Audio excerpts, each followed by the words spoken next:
Hello and welcome back. I'm Jade Floyd with the Case Foundation, and we are thrilled that you guys are joining us watching from South by Southwest.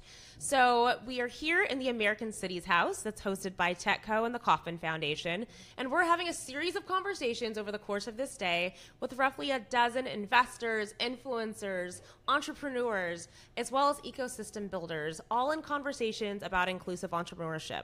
So be sure to tune in throughout the day. I'm excited that I'm joined next by Farah. She is the CEO of the LABZ, that's LABZ, if you want to check it out online. And I would love for you to tell us a little bit about the platform and what the LABZ is. Thank you. Thanks for having me here today. Well, the LABZ combines music collaboration with IP protection. And now what does that mean? So I found that artists were not doing their documentation, and the documentation was needed for them to get paid. So instead of having a document submittal technology, had a technology that incorporated what they're currently doing, which is sharing files and writing songs online. So it's like a Dropbox format, but I'm collecting data while they're working, and I'm using that data to automate the document process. That's great. So how did this project and this platform come to life? What gave you the idea for it? Oh, my husband, Lucien Wall, he's been in the music industry for the last 20 years, and he's on the finance side, and he also finds money around the world from artists who just can't find where their songs are being played.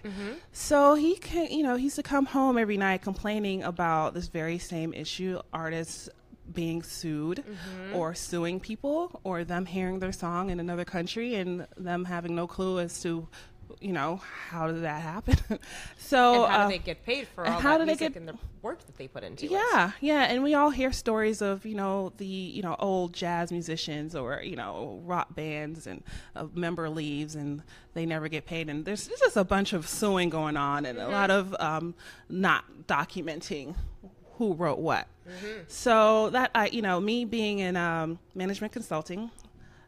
From the technology standpoint, I was solving problems for corporations, and I really enjoyed solving problems. So this was a problem that was dear to me. I wanted to relieve some of the stress my husband was having with, his fellow colleagues, and that's how it all started. And entrepreneurs often are people who, they are problem solvers. They see something in a market that needs to be fixed, and then they find a solution for that. So tell us a little bit about your entrepreneurial journey. When did it begin? What's it been like? And especially share, what's it been like as a woman in this industry? Well, for me, I come from a corporate background, and it was very hard for me to start this journey off because I didn't really know how to. It was, it's different than, being in the corporate America. So I had to find help. And, luckily I found resources in Atlanta that really, really pushed me towards where I needed to be and what I needed to think. Like Digital Undivided, who is a organization that's geared towards solving issues like this for Black and Latino run tech companies. They were extremely helpful when it came to me being, what is a CEO, what does a Black female entrepreneur look like, and what do they need to think? And just the network alone really propelled me to that next level of ideation and, scaling out a business and what that looks like and what do I need to, do moving forward. So that's where. So Digital Undivided, for all of you who just heard that, one of our Case Foundation grantees led by Catherine Finney. Be sure to check them out online. And talk to me a little bit about that relationship and being in a program like Digital Undivided where you're surrounded by your peers, individuals who look like you, they think like you. This is the powerful group of female entrepreneurs who are coming together to launch and scale and grow some really dynamic brands. What's that been like? Oh, it was a journey. I'm not going to say it's easy because entrepreneurship isn't easy at all. But I was compared to peeling back layers of an onion. I needed to grow into a leader, and I needed to grow into a tech entrepreneur. So they provided the resources and the mentorship, and from anyone who was there to see us win. So it doesn't matter if they were male, Black, white, Indian. Yes. There were CEOs from all around the country who really wanted to see us get that knowledge so we can grow these into these huge companies.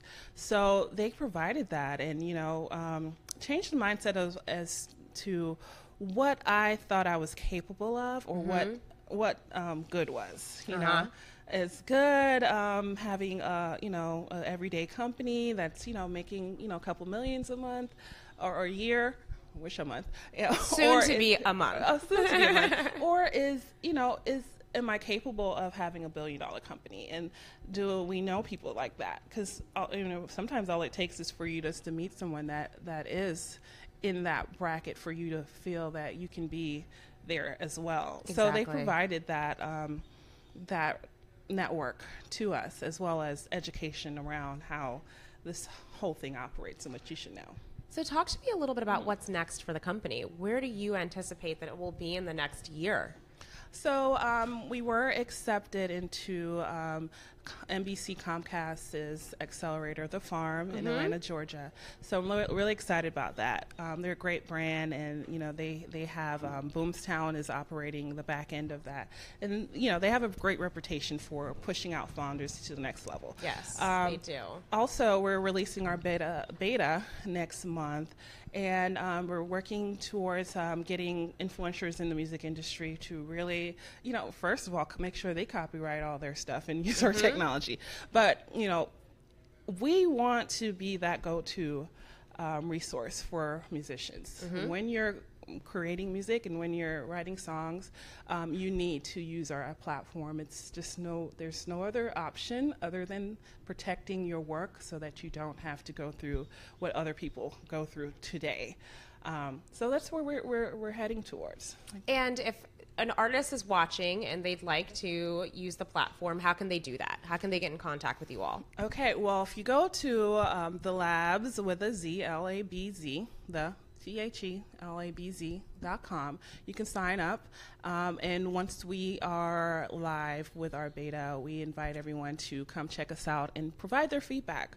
This whole idea and how we are created the beta revolves around the artists and how they're currently working and what they're comfortable doing. So we want people to go in there and tell us you're good, bad, and ugly. So that's how Great. people can help us. Good. So are there any artists out there currently on your radar or in your playlist that all of us need to have on our radar? Oh, you know what? I'm from Miami, Florida, and I grew up going to the club as a teenager and listening to DJ Khaled while he was a DJ. That's a regular club DJ at Madhouse in Miami.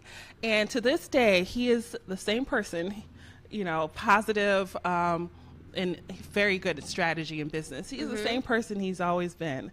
And I want to be, amongst people like that. And, the DJ Khaled's of the world. And I listen to his music and all the production work he's done for different artists like Rihanna. So that's one of my favorite people to. And Momo Pixel, she is an awesome artist. I just became familiar with her recently. And, just go to Momo Pixel Instagram page and beautiful songstress. So great. Well, South by Southwest, there's no better place to check out new bands, new acts, new music. So hopefully all the bands who are performing here this week will hopefully be a part of the platform in the future. So thank you so much for joining us, and thanks to all of you for watching. We're really excited to continue these conversations on inclusive entrepreneurship throughout the next 8 hours or so. So be sure to tune back in, and we will sit down with fellow dynamic entrepreneurs just like Farah. So thanks, everyone.